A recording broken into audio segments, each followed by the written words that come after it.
మనం ఈరోజు సికింద్రాబాద్లో ఉన్న సంతోషి మాత టెంపుల్కి వచ్చాము. ఈ విశిష్టత ఏంటో మనం పూజారిని అడిగి తెలుసుకుందాం.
సంతోషి మాత దేవాలయంలో ఉదయం 6 గంటలకు గణపతి పూజ, శివాలయం అభిషేకము మరియు 9 గంటలకు చండీ పారాయణం, చండీ హోమము, సాయంకాలం కుంకుమ పూజ, 6 గంటల నుంచి 8 గంటల వరకు మధ్యాహ్నం అన్నదానం కార్యక్రమం ఇక్కడ జరపబడెను. 3 తారీఖు నుంచి 12 తారీఖు మటుకు రోజు చండీ హోమం ఉదయం 9 గంటల నుంచి 1 గంట మటుకి, సాయంకాలం 6 గంటల నుంచి 8 గంటల మటుకి కుంకుమ పూజ, లలిత శాస్త్రం, ఖడ్గమాల, శ్రీ సూక్త పారాయణం. ఉదయం 6 గంటల నుంచి గణపతి పూజ, పుణ్యవచనం, శివాలయంలో నమ్మకం చెమ్మకము, సంతోషి మాత దేవాలయం శ్రీచక్రం దగ్గర దేవి నవరాత్రులు జరుగుతున్నాయి. ఉదయాన్నే 9 గంటల నుంచి 1 గంట మటుకు హోమం కార్యక్రమం, చండీ హోమము, సాయంకాలం 6 గంటల నుంచి 8 గంటల మటుకు శ్రీ సూక్త పారాయణము, కుంకుమ పూజ, దేవి ఖడ్గమాల, ఇవన్నీ కార్యక్రమం ఆర్తీత ప్రసమైనాక టిఫిన్ల కార్యక్రమం కూడా ఉంటుంది.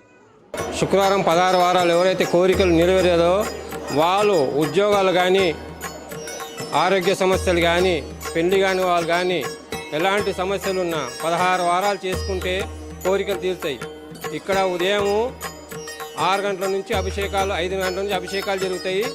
8 గంటల నుంచి ఇక్కడ కథ ఎవరైతే ఇంట్లో వసతి లేదో ఆ వసతి మేము కల్పిస్తాం. ఇక్కడ కలుషం పెడతాము. ఇంట్లో వసతి లేని వాళ్ళు ఇక్కడ వచ్చి కలుషం మేము పెడతాం కాబట్టి వ్రతం చేసుకుంటే 16 వారాల తర్వాత ఉద్యార్పణ ఉంటుంది. ఇక్కడ ఉద్యార్పణ స్థాపించిన జగన్నాథం మా నాన్నగారు 1972 స్థాపించాడు చిన్నగా. దాని తర్వాత పెద్దగా నిర్ణయించి 1978 సంతోషి మాత దేవాలయం అనేది ఆయన్నే నిర్మించాడు. ఉదయాన్నే పూజలు జరుగుతుంటాయి. ఇక్కడ 8 గంటల నుంచి 11 గంటల మటుకి, సాయంకాలం 5 గంటల నుంచి 9 గంటల మటుకు.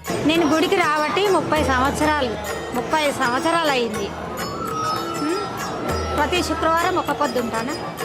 నా అమ్మవారు దయతోటి నేను బతుకుతున్నా. నాకు ఆరోగ్యం బాగుంది. నాకు లుకేమియా, బ్లడ్ క్యాన్సర్ వచ్చింది. ఆ తల్లే నన్ను బతికించింది. 30 సంవత్సరాలు నా కొడుకు పెళ్లి చేశాను. ఒక పాప కూడా పుట్టింది. నేను ఇంకా ఎప్పటికీ నా ప్రాణం ఊపిరి ఉన్నంత వరకు ఒక పొత్తో ఉందామని ఆమె దయ నా మీద ఉంది. ఆమె నన్ను రక్షిస్తుంది కనుక నేను బతుకుతున్నాను. ప్రతి శుక్రవారం ఒక పొద్దు ఉంటా, ఒక పూట తింటా, ఒక పూట టిఫిన్ తింటా, అంతే. ఆమె ఆశీస్సులు నాకు ఎప్పటికీ ఇలాగే ఉండాలని కోరుతున్నా. ఆ తల్లి నన్ను ఎప్పటికీ నా దయలాగా చూడు. నా పేరు పద్మారావు. నేను ఉండేది వారసుగూడ. సిన్స్ 45 ఇయర్స్ నుంచి ఇక్కడ వస్తున్నాను. ఇది స్థానికంగా వెలిసింది సంతోషపడ్డప్పుడు. ఇది ఏరియా వచ్చి పికట్. సిన్స్ వాళ్ళ నాన్న నుంచి ఇప్పుడు వాళ్ళ ఫ్యామిలీ. నేను ప్రతి ఇయర్ వస్తాను. నేను అనుకున్నాయని కోరికలు తీసి అమ్మ. ఇది హైదరాబాద్ సికింద్రాబాద్లో ఫేమస్ సంతోషి మాత టెంపుల్.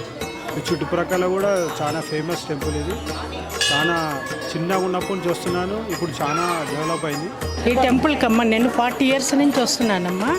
చాలా పవర్ గల టెంపుల్ అమ్మ సంతోషి మాత. ఇక్కడ పూజారులు మంచిగా పూజలు చేస్తారు.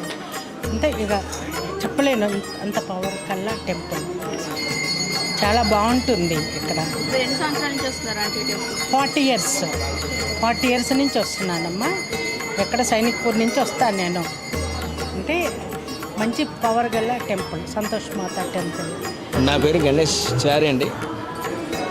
గత 10 సంవత్సరాల నుంచి నేను వస్తున్నాను ఇక్కడికి. నా పెళ్ళి అయిన తర్వాత నుంచి, నేను పెళ్ళికి ముందుకు ఎట్లా ఉన్నానో పెళ్ళి తర్వాత ఎట్లున్నానో అంత ఈ సంతోష్ మాత దయ వల్లనే. కాబట్టి మేము 16 వారాలు ఉద్యాపనం చేపిస్తున్నాము. అట్లా ఉద్యాపనం చేయిస్తూ ఇట్లా కొంచెం అన్నా చాలా గొప్పగా అయినాం. అట్లానే ఇంకా ముందు కూడా ఈ గుడి కూడా ఎట్లా డెవలప్ అవుతుందో అట్లనే మేము కూడా అట్లనే డెవలప్ కావాలి అమ్మవారి కృప వల్ల. కాబట్టి అందరూ రావాలి, అందరూ అమ్మవారి కృపా కటాక్షాలతో అందరూ నిండు నూరేళ్ళు ఉండాలి. ఈ టెంపుల్ నేను ఫస్ట్ టైం రావడం చాలా బాగుంది, చాలా ప్రశాంతంగా ఉంది. ఇది వెస్ట్ మాడర్పల్లిలో ఉంది. చాలా మంచిగా ఉంది టెంపుల్. ఇక్కడ పికట్ సంతోషి మాత టెంపుల్ ప్రతి ఫ్రైడే మేము ఇక్కడికి వచ్చి దర్శించుకుంటాము. ఇక్కడ ఒడిబియ్యం కానీ మెయింటెనెన్స్ కానీ ప్రతి మంచిగా ఉంటుంది. మా ఫ్యామిలీ వచ్చేసి 25 ఇయర్స్ నుంచి అమ్మని మొక్కుకుంటున్నాము. అమ్మని మొక్కుకుంటే మనకు కోరిన కోరికలు తీరుస్తుంటుంది. ఆమెని తలుచుకోవటమే ఆలస్యంగా ఏదన్నా కోరిక నెరవేరుస్తుంది. ఇక్కడ నవరాత్రి ఉత్సవాలు కూడా చాలా బాగా ఘనంగా జరుపుతారు. రాఖీల పండుగ వచ్చేసి అమ్మవారి పుట్టినరోజు సందర్భంగా ఇక్కడ అన్నదానాలు, హోమాలు, ఇంకెన్నో కార్యక్రమాలు బాగా చేస్తారు.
Please like, share and subscribe UTV Telugu.